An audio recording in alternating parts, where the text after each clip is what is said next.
First problem I have with this is it's online only. Online only, so no store in the US, at least as far as I know, offers these games in store. There's a red flag right there. Now you could argue that, oh well, eBay and Amazon are online only. Well, here's where I'm going to counter that, is because with GameStop, when you go on there, you go to their retro classics section, and I was just on there researching this, they say absolutely nothing about the game. They'll give you the price. For example, they have X-Men for the Sega Genesis for $9.99. That's a decent price, but they don't tell you if it's complete, so you have no idea if you're getting the box or the manual. You probably aren't, because a lot of collectors, especially serious collectors, they love to have the game complete, especially me. I'm a sucker for complete games. When you collect, you want it complete. And that clip, ladies and gentlemen, represents one of the biggest problems I have with this whole video. So, he'll claim that they don't describe the product they're selling, yet doesn't use much to back up his claim. But do you want to know what the saddest part about this whole thing is?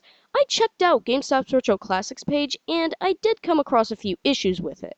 And now, everything wrong with the typical GameStop Retro Classics page. Number 1. They use a stock image of a game that may or may not reflect the condition of the actual game. Number 2. Unlike Amazon, there is almost no way to tell if a game is used or new. Number 3. The closest thing you get to knowing if a game works good is that one of the points on GameStop's guarantee says that it has been tested and works, but that may not necessarily be true for all games. Number 4. The plot description is at the very bottom of the page. Why? Was it really that difficult to put it under the prices and buying options? It may not seem like that big of a deal, but it makes for awkward design. Number 5. The only thing you get to know about the game is an image of what it looks like and a plot description of said game.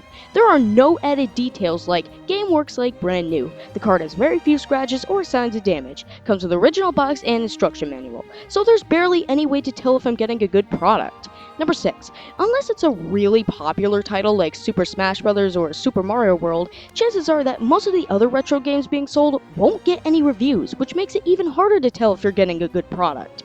Number 7. Half of the guarantee uses the words may or may not, which is the complete opposite of the word guarantee.